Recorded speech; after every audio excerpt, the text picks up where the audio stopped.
Welcome to Freshly Flanimated.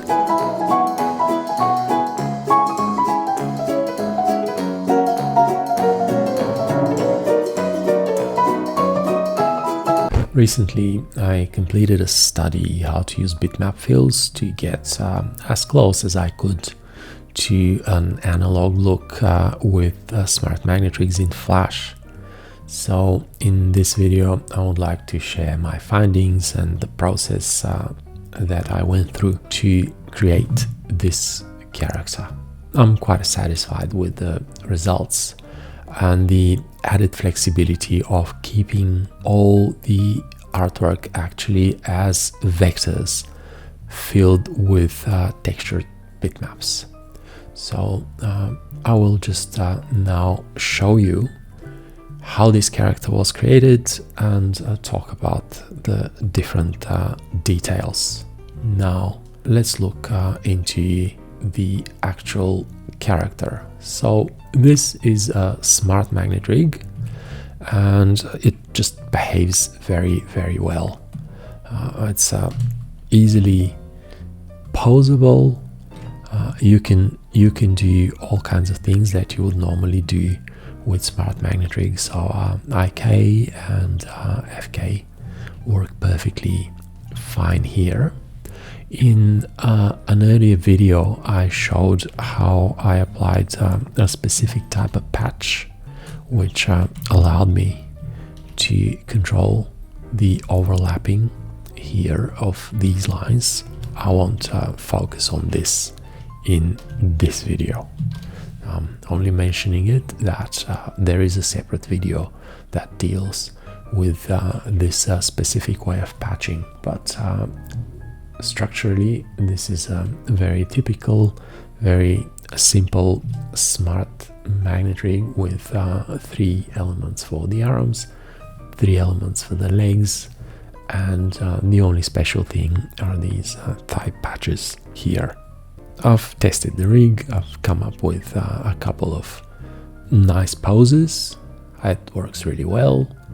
I haven't played with it in Animate, but I'm pretty sure the performance will be a little worse because Animate has just worse performance. But there is no difference between the performance with the Bitmap Fills and the purely vector-based rig. If we look closer, you will see that the outlines are textured as well as the fills.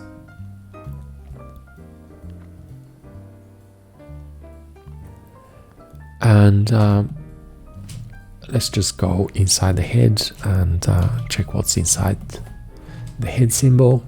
We have a bunch of different eyebrows and mouths and eye positions. So let me just show you these first. A bunch of mouth expressions, and let me load the eye symbol as well, and a bunch of eyes, and I'll just cycle through the eyebrows.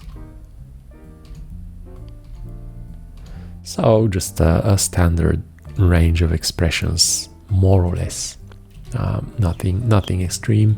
As I said, this was just a study, and also you will notice some mistakes.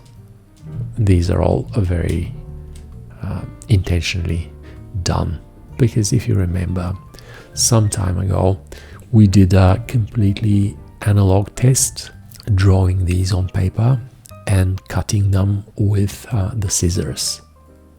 This was an earlier test. It was very successful in the sense that the smart magnet rig worked beautifully. I've demonstrated this rig multiple times before, where you can see here we added little pins at the joints and even drop shadows to make it look even more imperfect. This rig works really well, and it is very convincing. It has the exact analog look that we were aiming at. performance is excellent and the behavior of the rig is excellent. The problem that I had with this rig was that there was very little flexibility. Once you draw the bits and pieces and cut them out of paper, that's it, you can't modify them. So if you need a foreshortened version of the arm, you need to draw it again and scan it and cut it and add it to the library. So a lot of attention during the pre-production period so that you can cover all your needs in advance and then proceed from there. This was the motivation why I decided to explore Bitmap Fills, because they allow you to keep adding and modifying your elements within the symbols. Before I go into that, let's just look into the process of designing the cats. I'll show you my rough very briefly. I'd say Ed Benedict inspired design. I'm an experienced character designer, so within half an hour I got to where I wanted to get with, as you can see, like just three or four passes. I got to this look I was happy with. So I cleaned it up with lines and came up with some color design with solid flat colors. So once I had this design, I had some idea what colors I'm aiming at, and then on a piece of yellowish packaging paper with a simple set of pencils that I've bought from the supermarket, I created these textures. The colors were not very close, but this is it, like these are all my pencil colors. I tried to not be very pronounced with my hatching, tried to just give it some tone and some texture, but nothing too much.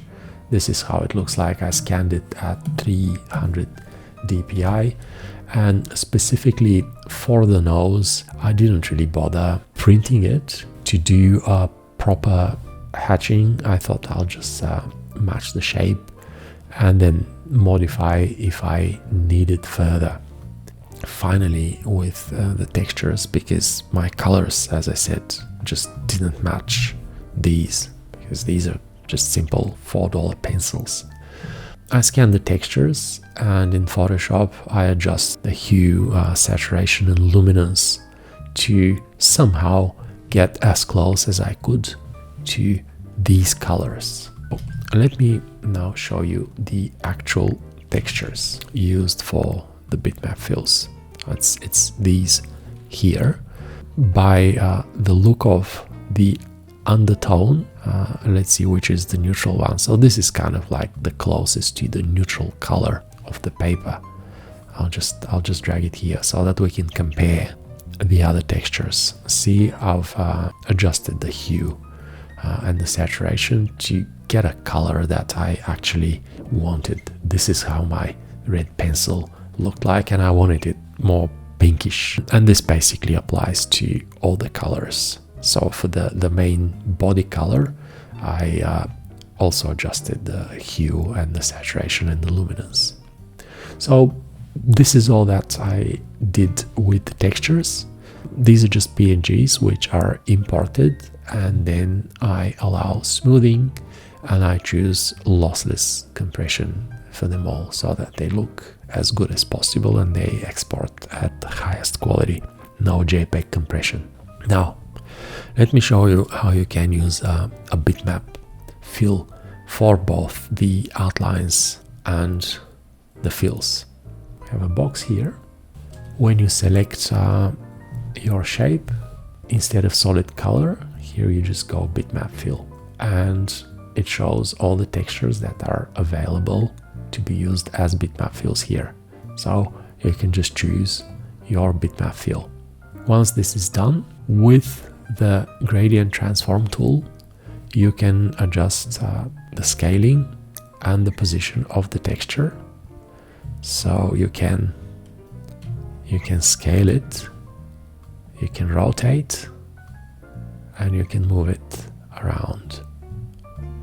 You can skew, of course, and all other things, but this is what you can do with the texture. And also, if you're not happy with the color, you can always just go here and edit in Photoshop and update, or import a different file. So if you click here, it will just show you the file browser, and you can point to a version of the texture, and once you update it, all the textures in your file will be updated. It's basically the same with the outlines. Let me just first show you the outlines texture. So it's this thing, which is it's noise. It's just noise with alpha. I've used this one directly from a file that our friend Mr. Sergio Rodriguez had shared a long time ago. I didn't even bother creating a new one. So thanks very much, Sergio, for this wonderful bitmap noise texture. It's the same. Just choose the stroke, go bitmap fill, and choose the texture that you would like to use. You can adjust, again, you can adjust the scaling and all the rest. Now, this is a bitmap fill with a bitmap stroke, and you can still very easily adjust the shape. So you have full flexibility here with these things.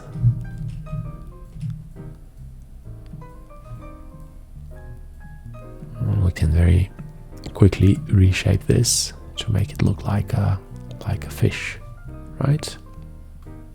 Okay, so this is how you can adjust the shapes when you have bitmap textures.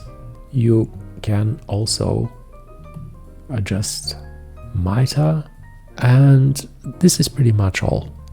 Now, on top of this, what I did was on a separate layer, I created these deliberate, let me show you, these deliberate mistakes, because I really liked the fact that when I cut my real paper cutouts, I was very careful to avoid chewing into the actual outlines, and we ended up with this overflowy bit here.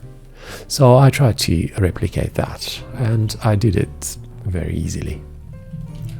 How did I do that? Well, by just using the scanned paper without any fill and just drawing something with the brush, and you just go like this and choose your default paper texture, and you can of course adjust it like this. It has to be subtle, but that's pretty much how it is. Now, another way of possibly doing it would be if we would like to simulate real work with the scissors. We can go like that to create a lot of overflow, and instead of drawing it with the brush, we can now remove with the eraser, because this is what you're doing when you're cutting with the scissors. Maybe even like a rectangular eraser or something. So maybe this is the proper approach of doing it. Like if we are erasing, it's a process much more similar to cutting, so you will not get unpleasant roundings, and you can do it just the way you would normally do it with the scissors. Okay, so this is how you apply bitmap fills, and there are a couple of more things that I would like to explain. So if we now look inside the torso, for example, we understand how it is very easy to add different states. because you just retain all your flexibility from the original vectors that this is based on. So if I'd like to bend the torso the other way, all I need to do is just go here and with the V tool do something like this. I'll have to obviously adjust the overflow, but for now I'll just delete it. But this is pretty much it. So it's like working with vectors. It doesn't make your life more difficult in any way at all. So there we go. We now have another state for the torso. Very handy indeed. And if we would like to make it look even more convincing, as if this was a separate cutout piece, we can change the texture a little bit so that it doesn't look like a masked bitmap, right? It looks like a separately scanned piece of paper. Okay, now what else? Inside the feet we have a bunch of states. Again, I've created these overflows just to make them a little more convincing and a little more imperfect. Same with the hands. We have a bunch of hands here. And now let me just show you what I did with the nose. So let's go inside the nose symbol and find this layer. I didn't name them. Anyhow, this is my raw texture, and on top of it I added a little semi-transparent gradient. So this is a gradient with some transparency, which is on top of the raw texture. It just softens it a little bit, as you can see, and gives color in this area that I found to be just a little lacking. The reason for this is, as I said earlier, that I drew this texture without actually knowing the shape, so I didn't really properly shade it, and I felt that I needed to actually improve it a little bit. But also let's look inside the mouth, where I've used the same technique as well to adjust the color of this tongue, for example. So see, this is the raw texture, the raw color that we have from the texture, and I wanted to make it lighter and just give it a slight tint. So what I did is that's the same shape as the texture on a layer above it with 33% opacity. So the combined color is softer texture and slightly lighter color. And the same thing here with these areas. Just wanted to tone down the texture a little bit as well. This is pretty much all. This is how I've also adjusted the inside of the mouth, and so on and so on. So it's just a quick and easy way of using very few textures and then adjusting the tint a little further if you wanted to. Also, let's look at the eye symbol. These half-closed eyes, for example. I figured out that like semi-transparent shade would be enough to look convincing, because we already have the texture underneath. So just a little bit of dark color was enough to make them look like closed eyes. And still the color and the texture comes from what's underneath. So if you remember, and this is how the closed eyes look like.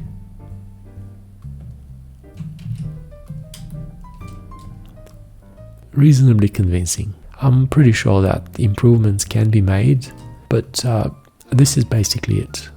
It's very functional, it looks fresh, looks different, and allows you to retain all the flexibility of having vector shapes. One last thing I forgot to show you, the ears. So the ears are just these shape twins. So this is the ear symbol, and they're synced shape twins. I had to just separate the line from the fill, because you know how if they were the same object, the shape twin will generate during the tween an extra line here, so that's why they just separate on separate layers, but it's the same shape anyhow. So each one is its own symbol, but they're synced.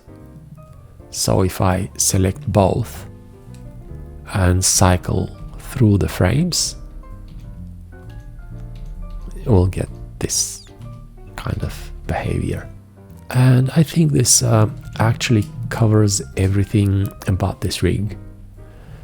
Much fun to do it, even more fun to pose it and play with the character. Let me just show the controllers and move him a little bit so that you can see how well it behaves. There you go. And as I said, we have this special patch here which allows us to change the way the elements overlap. This is all a lot of fun and opening a lot of possibilities.